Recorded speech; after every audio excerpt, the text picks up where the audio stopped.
ఈరోజు చాలా పెట్రోల్ బంక్స్లో చాలా రష్ కావడం జరిగింది.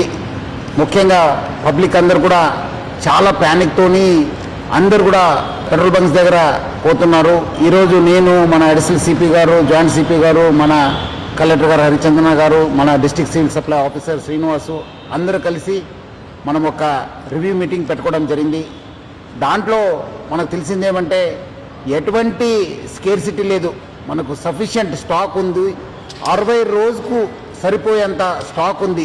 అది ఎందుకో ప్యానిక్ అయ్యి చాలామంది వాళ్ళు 2 వీలర్ కావచ్చు, 4 వీలర్ కావచ్చు, అన్నీ ఫుల్ ట్యాంక్ చేసుకుంటున్నారు.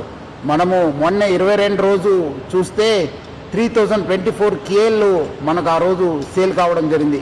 నిన్నే చూస్తే 6400 KL మనము సేల్ కావడం జరిగింది. అంటే ఆల్మోస్ట్ డబల్ సేల్ కావడం జరిగింది. పబ్లిక్ అంతా ప్యానిక్తోని ఫుల్ చేసుకుంటున్నారు. ఎవరు కూడా ప్యానిక్ కావద్దు. సఫిషియంట్ ఫ్యూయల్ ఉంది మా దగ్గర, సఫిషియంట్ స్టాక్ ఉంది.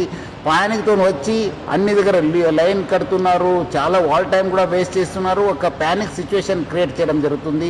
సో మనం కూడా అన్ని చోట్ల కూడా బందోబస్తు చేయడం జరిగింది. రెవెన్యూ సైడ్ నుంచి కూడా వాళ్ళ ఆఫీసర్స్ని పెట్రోల్ బంక్స్ దగ్గర పెట్టడం జరిగింది. ఈ మధ్యలో కొంత పెట్రోల్ బంక్స్ కూడా నో స్టాక్ ఎందుకు పెట్టారంటే మనము డబల్ సేల్ కావడంతో ఉన్న ట్యాంక్లో ఉన్న మొత్తము ఫ్యూయల్ అయిపోయింది. సో ఈ రీఫిల్లింగ్ కోసము మనకున్న 320 ట్యాంకర్స్ ఉన్నాం హైదరాబాద్ సిటీలో. రావడంలో కొంత టైం కావడంతో అక్కడ నో స్టాక్ పెట్టడం జరిగింది. కానీ ఫ్యూల్ లేదని చెప్పి వాళ్ళు నో స్టాక్ పెట్టలేదు. సో చాలామంది రకరకాల పుకార్లు పెడుతున్నారు.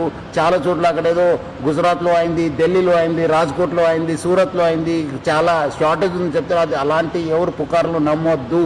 పబ్లిక్ ఎవరు కూడా ప్యానిక్ కావద్దు. సఫిషియంట్ ఫ్యూయల్ ఉంది మా దగ్గర. 60 రోజుకు సరిపోయేంత ఫ్యూయల్ ఉంది. మనం చాలా డీటెయిల్గా రివ్యూ చేయడం జరిగింది. సో పబ్లిక్ ఎవరు కూడా ప్యానిక్ అయ్యి పెట్రోల్ బంక్స్ దగ్గర చేరొద్దు. మీకు సఫిషియంట్ స్టాక్ ఉంటుంది. ఎవరు కూడా ఫుల్ ట్యాంక్ చేసుకొని మళ్ళీ అనవసరం కూడా ఇబ్బంది పడొద్దని చెప్పి నేను మరీ కోరుతున్నాను. అదేవిధంగా పెట్రోల్ బంక్స్ ఎవరెవరు ఉన్నారు, HPSCL, IOCL, BPCL, నైరా వాళ్ళతో, ప్లస్ అదేవిధంగా రిలయన్స్ యాజమాన్యతో కూడా మనము టచ్లో ఉన్నాను. వాళ్ళతో కూడా మాట్లాడడం జరిగింది. వాళ్ళు కూడా ఇదే చెప్తున్నారు, ఏమంటే అనవసరం ప్యానిక్ సిచ్యువేషన్ క్రియేట్ అయింది సార్. సో అలాంటి పరిస్థితి లేదు, సఫిషియంట్ ఫ్యూయల్ ఉందని కూడా వాళ్ళు తెలియపరిచారు. కొన్ని చోట్ల వీడియో సర్క్యులేట్ అవుతున్నాయి. ఎందుకంటే చాలా లైన్స్ ఉండడంతో సోషల్ మీడియాలో బాగా సర్క్యులేట్ కావడం జరుగుతుంది. ఇక్కడ రష్ ఉంది, ఇక్కడ రష్ ఉంది, ఇక్కడ నో స్టాక్ బోర్డు ఉందని చెప్పి. సో అలాంటి ఎవరు కూడా వార్తలు నమ్మొద్దని చెప్పి నేను ప్రభుత్వ తరఫు నుంచి, నా తరఫు నుంచి, జిల్లా యంత్రాంగం తరఫు నుంచి కూడా కోరుతున్నాను.